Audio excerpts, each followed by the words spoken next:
What's going on YouTube? JT Reborn here, and welcome back to another edition of my DC comic book reviews. And in today's video, we're going to be talking about the Joker issue number 11. This one's written by James Tynion IV, and there's a backup storyline written by Tynion and Johns with art by several other different artists working on the particular issue. But this one deals with the fallout after Jim Gordon had been stabbed, and Barbara Gordon and that had got to him in time, and he's in a healthy place. We also were going into more of a backstory with the Sampson family and why they're enacting a revenge on Joker.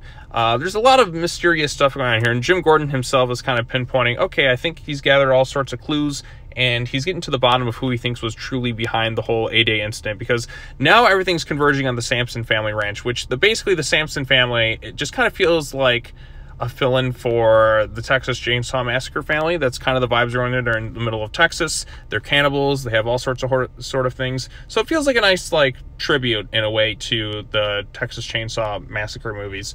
So you got that going on there. And one of them wants to bring the Joker there so they can eat him.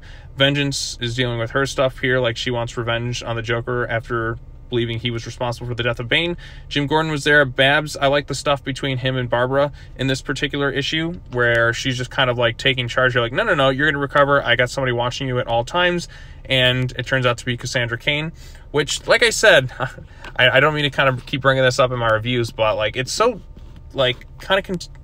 having these both in the same continuity as this in Batgirl, it's so distinctly different the way the characters are kind of portrayed here. I don't know, it just feels a little bit out of place since they're in the same particular universe with these particular characters. So it's not like it's another title with something else kind of bizarre and out there. But yeah, so you got that there. Julia Pennyworth is there, so she's going to be working with Babs and that to take down this whole Sampson family thing, get to the bottom of this entire mystery. You got Court of Owls involved and all that too. So yeah, like I said, everything's kind of converging on the Sampson family ranch. One of them comes toe to toe with the Joker, and he cuts him, and he's excited because he wanted to have the first taste. So he wants to literally eat the Joker alive. So it'll be interesting where things go from here, but I'm pretty certain Jim Gordon's going to end up saving the Joker, and then we'll continue the endless cycle. Now, if they actually killed Joker, I'd be actually probably okay with it at this point. I think Joker's been kind of overdone a lot in recent years in terms of story. I'm okay, if you're going to really kind of go in this new direction, then let's actually see it. Let's have the series end with the Joker finally meeting his end. I think that'd be kind of crazy. So there's that, and then you have the Punchline backup with Punchline with what was it, Harper Row's brother's boyfriend or something, kind of working together, the Royal Flush Gang and all that stuff. I don't know, I've really kind of lost interest in what's happening here. Punchline is still kind of doing her thing, nothing too exciting. There's no evidence on her, of course. The Royal Flush Gang is seeking to attack the witness that was in prison with Harper Row, trying to help her and all that. So yeah, that's still going on here.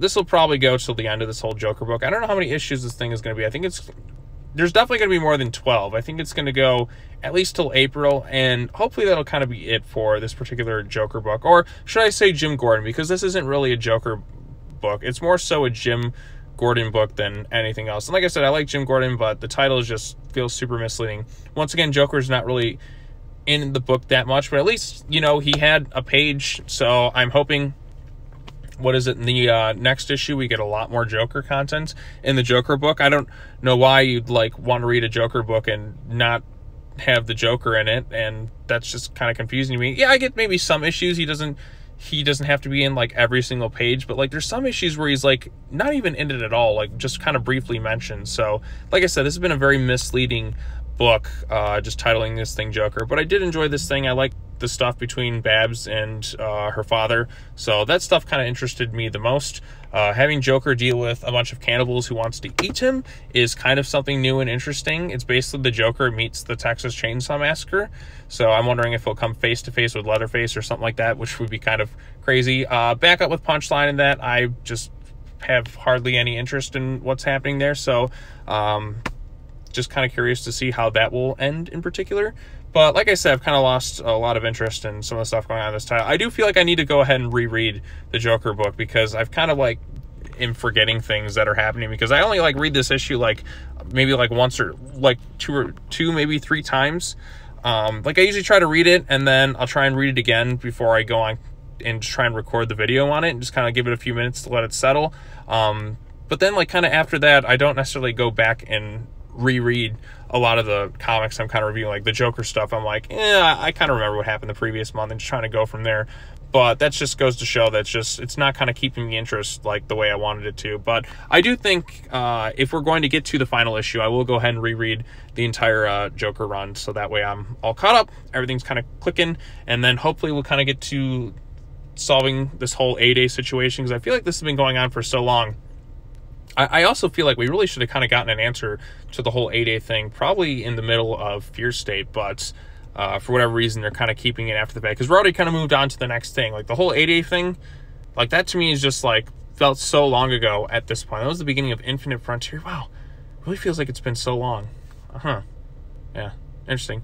All right, well, that's all I got to say. If you like this issue of Joker, if you disliked it, tell me your thoughts in the comment section down below.